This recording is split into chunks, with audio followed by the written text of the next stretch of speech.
Hindi natuwa ang ilang mambabata sa biro ni dating Pangulong Rodrigo Duterte sa proclamation rally ng mga pambato sa pagkasenador ng Partido Demokratikong Pilipino. Hirit ni Duterte, bakit hindi na lang pumatay ng 15 senador para mabakante ang kanilang pwesto? Mas makakatulong daw kasi ang kanyang mga pambato para masolusyonan ang mga isyu sa bansa.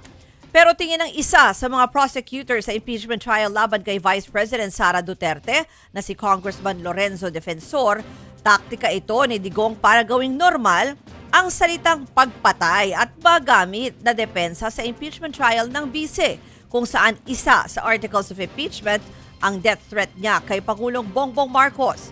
Ayon naman sa dating Pangulo ng Integrated Bar of the Philippines na si Attorney Domingo Cayosa, pwede raw kasuhan si Digong ng sinumang senador na nakaramdam ng takot.